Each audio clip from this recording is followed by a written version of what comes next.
Трет ден активни камерите на безбеден град врчат опомени на мејл и СМС пораки. Возачите во Скопје полека ги скротуваат своите автомобили и возат побавно, застануваат почесто на пешачки и ги почитуваат знаците. Учесниците во сообраќајот велат проектот како замисла е добар, но се жалат дека имаат добиено опомена и за 1 или 2 километри над дозволеното, со барање да има толеранција од неколку километри поради тоа што различни возила различно се баждарени за мерење на брзината. Не ни дошле до сега, пошто пазиме. Иначе се е во ред, ги поздравувам. Може би треба во однос на казните, например, кога има прескочување на, да речеме, дозволена 50 брзина.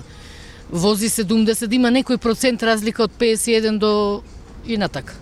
Многуте возила на скопските улици, особено во шпицовите наутро и попладне, создаваат огромни гужви во сообраќајот, а сега дополнително со новите правила за дозволена брзина од само 50 км на час, тој дополнително се парализира. Додека колите буквално лазат, тие се и натаму во погон, при што се испуштаат дополнителни отровни гасови во атмосферата. Возачите на стотици автомобили и други моторни возила, сакајќи да ги почитуваат новосоздадените правила од безбеден град, стојат повеќе во место, а издувните гасови од автомобилите и моторни возила дополнително допринесуваат и на така веќе загадениот воздух во градот.